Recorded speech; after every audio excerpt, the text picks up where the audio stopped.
Hi everyone, this is Mr Neel Raithatha. I hope you're all keeping well and safe. Thank you for joining me in my latest video. It's a patient who attended with a stone-like piece of earwax in the right ear. It's extremely hard, solid piece of wax. I attempted microsuction, but the piece of wax was too hard, wasn't able to get a suction grip, so I reverted to a St Bart's ear hook, and I've just loosened it from the posterior canal wall to the back part of the ear canal, and now I'm working at the roof of the ear canal, and you can see this plug of wax has got a lot of skin adhesions attached. So these skin adhesions act like double-sided sticky tape. The underneath layer envelopes itself around the plug of wax, and the outer layer attaches itself to the ear canal wall. So the ear canal is actually clear now. The tympanic membrane to the eardrum is fully visible. It looks healthy. They have got this layer of dead skin, so I just want to remove this for the patient. So I'm just using a fine end to begin with. A fine end is really good, I find, for peeling dead skin. It doesn't clarinet as much. So clarinetting is when the skin violently flaps at the tip of the suction probe.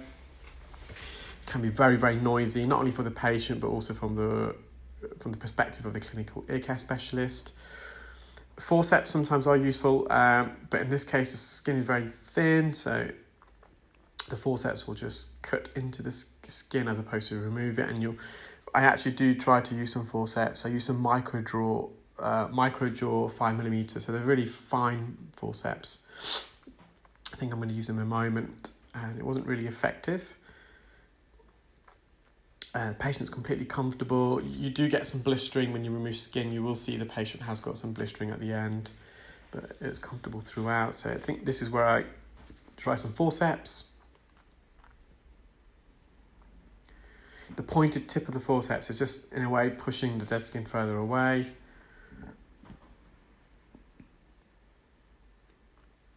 So I did manage to remove some dead skin using the forceps, but I did revert back to fine end.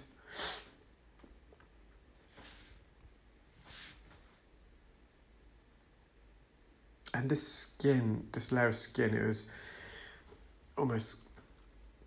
taken the shape of the ear canal itself, because it's enveloped itself all the way around the perimeter of the canal from the entrance to the eardrum.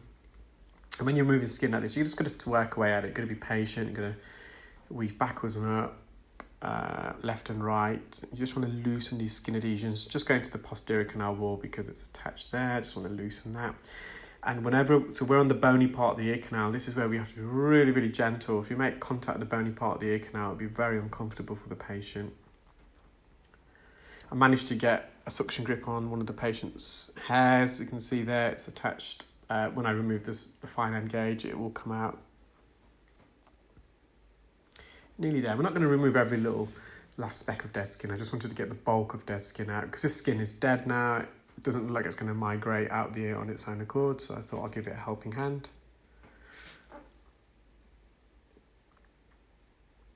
There we are.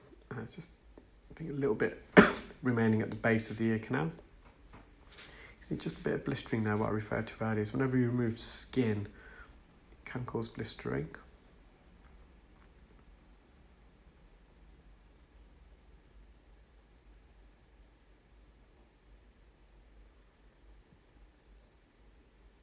So we're nearly finished now. I'm just going to remove this last bit of skin. Don't want to remove any more really, as we're getting close to the eardrum. It's not going to add any more benefit for the patient, no added advantage. And you'll see a lovely healthy tympanic membrane. You can actually see the incus, the middle bone, just on the left hand side. So I hope you enjoyed that video, guys.